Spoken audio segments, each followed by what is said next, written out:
Alright guys, welcome back to the channel. Thank you for tuning into today's video. We have more gaming and PlayStation news, rumours and leaks to go over. In fact, we have so much to talk about in today's video. As always, a shout out and a huge thank you to the God of War and Uncharted channel members. If you're new here to the channel, consider subscribing and becoming a channel member. Right, strap yourselves in and let's get started. There's been a lot of speculation lately about a potential Fallout 3 Remastered release, and while the game is still very much in the pipeline, it sounds like we will not be seeing the game anytime soon. The news comes from a known leaker and gaming insider who goes by the name Nate the Hate on social media platform X. When asked if the Fallout 3 Remaster was still happening, he confirmed that it is still planned, but emphasized that it will still take a while before it's ready for the public. Now, Bethesda hasn't officially announced a remastered version of Fallout 3 yet, but this isn't the first time we've heard about it.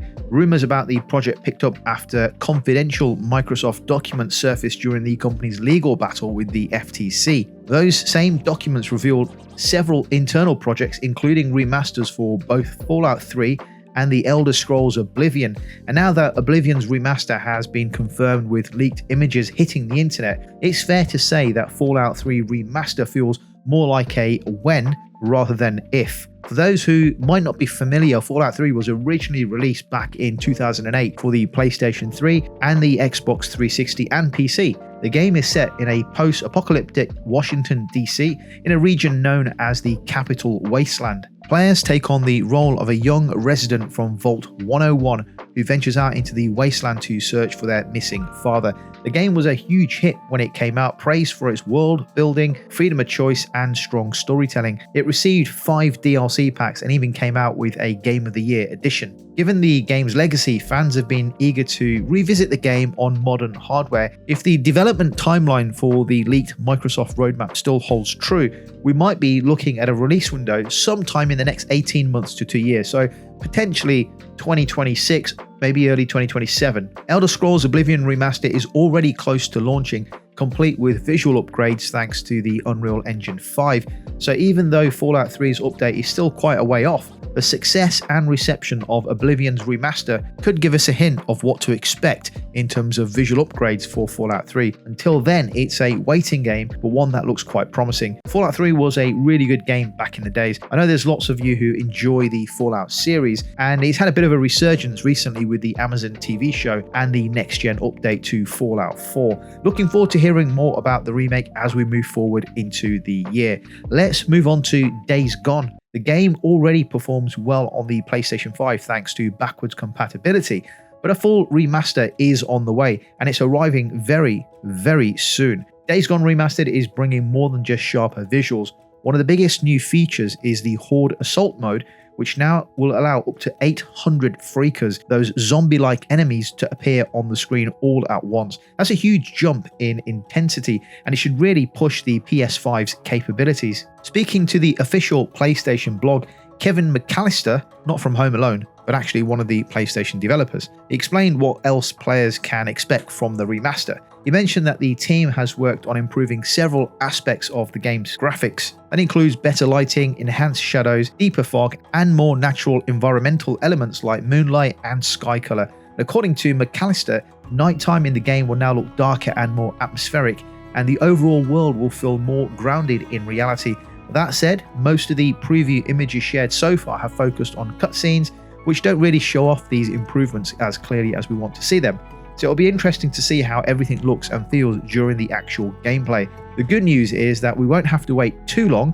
Days Gone Remastered is set to release on April the 25th, and once it's out in the wild, we'll get a better idea of how these changes impact the experience. The only problem I have right now is that I just don't know when I'm going to get to play this game. With so many games to play and my backlog of games getting bigger and bigger, this will end up being another game that I get an upgrade for, and it will sit on my waiting list until I get a chance to dive in. Are you getting the update to Days Gone, or are you planning on picking up the full remastered game? Let me know your thoughts in the comments and let's move on. Over at Warner Brothers Games, the company has faced some serious challenges lately, with several of its studios, including Monolith Productions and Player First Games, being shut down earlier this year. The closure of Monolith also meant the cancellation of the much anticipated Wonder Woman game they were working on, but it's not all bad news. According to a recent LinkedIn update spotted by industry watcher Timor222, A new project is in the works at WB Games Boston. The project is described as a game based on an unannounced IP and is currently set to release sometime in 2025. Brandon Maria, who is listed as the game design lead, has been working on the title for the past 2 years. He's had a hand in the narrative design, the quest system, first-time player experience, and customization features. Now, when they say unannounced IP, it doesn't necessarily mean that it's something brand new. In fact, the wording suggests that it could be based on one of Warner Brothers' existing franchises. Given the company's recent shift in strategy, focusing on established brands instead of launching lots of new ones, it does make sense. In a recent statement to shareholders, Warner Brothers said it plans to focus on more games tied to proven franchises like Mortal Kombat, Hogwarts Legacy, Game of Thrones, and Batman. CEO David Zaslav echoed that message, saying the company wants to stop flooding the market with tons of new titles and instead double down on their strongest IPs. According to him, sticking to what works is the way forward for Warner Brothers games. One interesting behind-the-scenes tidbit came from Laura Fryer, a former executive at WB Games. She recently talked about her time working with Monolith on games like Middle-earth: Shadow of Mordor. She mentioned that the now famous Nemesis system, which made enemies in the game unique and memorable, was developed because the team didn't want players to just finish the game and trade it in. They wanted people to stay engaged long term. So while we're losing game studios, WB Games seems to be doubling down on quality over quantity. With a new game in the works and focus on blockbuster IPs, the next couple of years could be big for them, especially if this unannounced title hits the mark when it launches in 2025. So the question really is, what game is Warner Brothers Games going to be releasing in 2025? What do you think it is? Mortal Kombat, Hogwarts Legacy, Game of Thrones, or Batman? I mean, we've had rumors that WB Games were deep in development on a single-player Batman game, and that was last year, but nothing has been collaborated by anyone at the studio. For now, it's a guessing game. However, I don't think we're going to have to wait too long before something leaks, especially if it is due for release in 2025. And I really do hope it is a new Batman game. What do you think? Let me know in the comments and let's move on. So it looks like Microsoft and Nintendo are about to get even more cozy, as Xbox boss Phil Spencer has once again voiced strong support for the upcoming Nintendo Switch 2. While the new Switch console was officially unveiled recently, Xbox games were not part of that initial showcase. But behind the scenes, Microsoft seems to be preparing to bring some of its biggest franchises to Nintendo's next-gen platform. Games like Diablo 4, Halo the Master Chief Collection, and even Microsoft Flight Simulator are reportedly being prepared for release on the Switch 2. And that's not all. Activision, which is now under Microsoft's umbrella, has also committed to bringing Call of Duty to Nintendo's new system. So even though the Switch 2 presentation didn't include any Xbox games up front, there is clearly a lot going on behind the scenes, and I would expect a lot of these games and reveals to be showcased at the Xbox showcase, which is why they probably haven't been shown at the Nintendo showcase. In a recent interview with Variety, Phil Spencer doubled down on the partnership, saying that he sees Nintendo as a major player in the gaming industry and a key partner for Xbox moving forward. And according to Spencer, Xbox has already supported the first Switch to some degree and is eager to do the same for the new one. He explained that the Switch 2 offers a great opportunity to reach gamers who might not play on Xbox or PC. For Microsoft, it's all about expanding the Xbox ecosystem and growing the reach of their franchises. Spencer's message was simple. He goes on to say, "I'm a big believer in what Nintendo means for this industry." He also talked about how important it is for Xbox to invest in its games and make them available in as many places as possible, whether that's through cloud gaming, on PC, on console, or now potentially on Nintendo's latest system. And when asked whether Nintendo's Switch 2 reveal made him anxious to show off Microsoft's own next-gen plans, Spencer stayed focused on the bigger picture. Instead of getting caught up in the competition, he emphasized Xbox's mission to reach 3 billion people worldwide who play games. And for Microsoft, it's not just about hardware anymore. It's about building an accessible, flexible ecosystem that meets players wherever they are. Back in January, Spencer mentioned that he'd already exchanged emails with Nintendo's president, congratulating him on the new system. Spencer even joked that he appreciated the larger screen, something gamers with aging eyes might also find appealing. But more importantly, he praised Nintendo's creativity and their role in driving the industry forward. So while Xbox and PlayStation have often been seen as rivals, this Xbox-Nintendo collaboration shows a different strategy at play. Xbox's strategy is less about who sells more consoles and more about how to make games available to more people. And with Switch 2 expected to have a stronger hardware than its predecessor, Xbox's presence on that platform could be even bigger than ever before. It's no longer a surprise that we see Xbox games going to all platforms. I kind of expect it from a third-party publisher.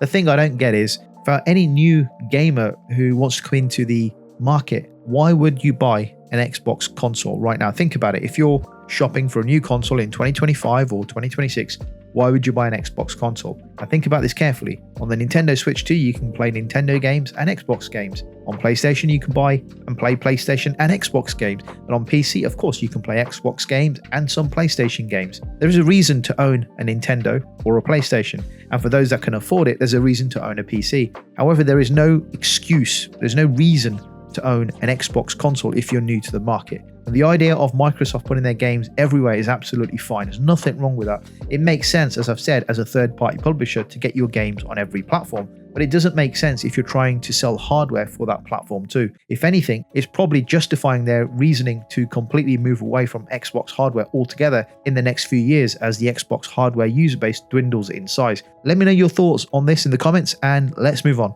Arc Raiders is a survival shooter with a unique twist. The game is being developed by Embark Studios and is shaping up to be one of the more interesting multiplayer games on the horizon. The studio has announced a second tech test, which is basically a large-scale pre-release trial where players can jump into the game and try it out before it officially launches. This new round of testing will run from April the 30th to May the 4th, and it's the first time console players on PlayStation and Xbox will be able to join in and join players on PC that are playing through Steam and the Epic Game Store. And according to Alexander Grondal, who is the executive producer on the game, the last 6 months have all been about listening to player feedback and making changes to improve the overall gaming experience.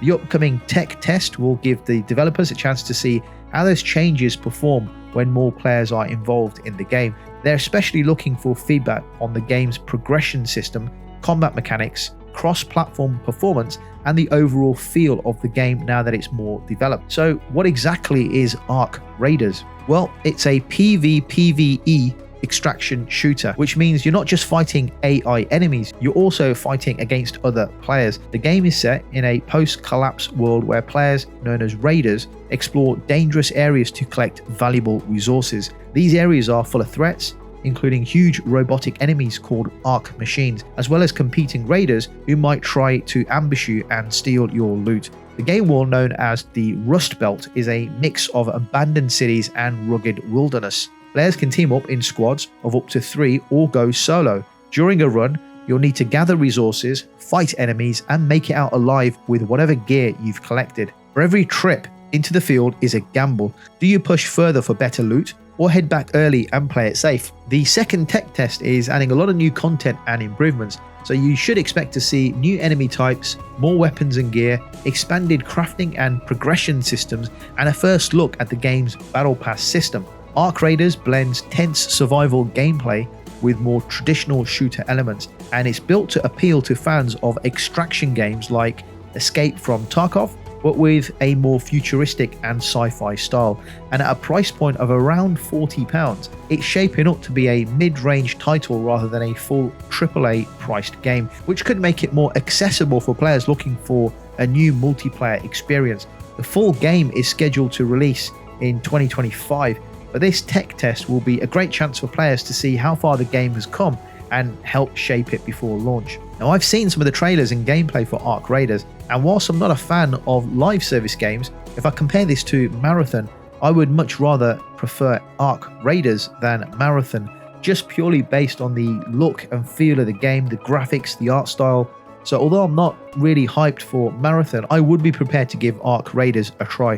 What are your thoughts on the game? It looks pretty good, right? Are you going to be signing up for the tech test? Let me know in the comments and let's move on. Speaking of Marathon, Joe Ziegler, the game director behind Marathon, has gone on to say that this new title isn't being built as a follow-up or a replacement for Destiny 2. In fact, Bungie has no plans for Marathon to be Destiny 3.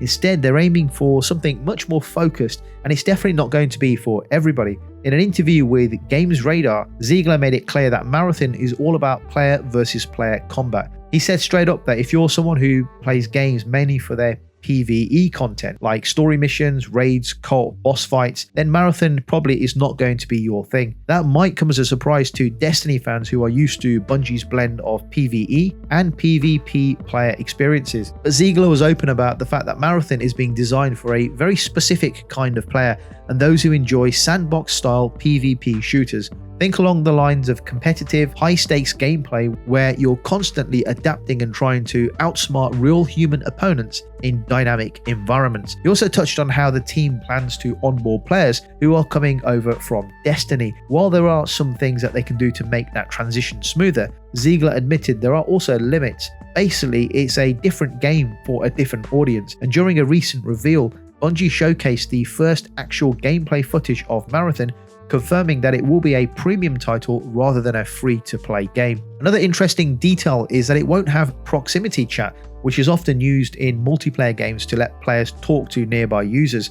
Bungie says that they're leaving that out to help maintain a safe and respectful environment, which shows that they're thinking about the social dynamics of competitive gaming, not just the mechanics. Marathon is set to release on September the 23rd, 2025. Right then, next up we have Forza Horizon 5, which is making its PS5 debut. This Xbox classic is crossing over to Sony's platform later this month, and it's bringing a brand new game mode called Horizon Realms. This new mode is designed to help new players catch up on years of live service content, especially those who never touched the game on Xbox or PC. Over the past 3 years, Horizon 5 has consistently evolved with seasonal content, timed limited events, and rotating challenges. Horizon Realms basically bundles all of that into one experience, so PlayStation players won't feel like they've missed the party. And here's how it works. Horizon Realms features different areas that each contain content from past updates, so you'll have 2 ways to play through them. One way is called the skill mode, where you compete to climb leaderboards by driving with precision and flair,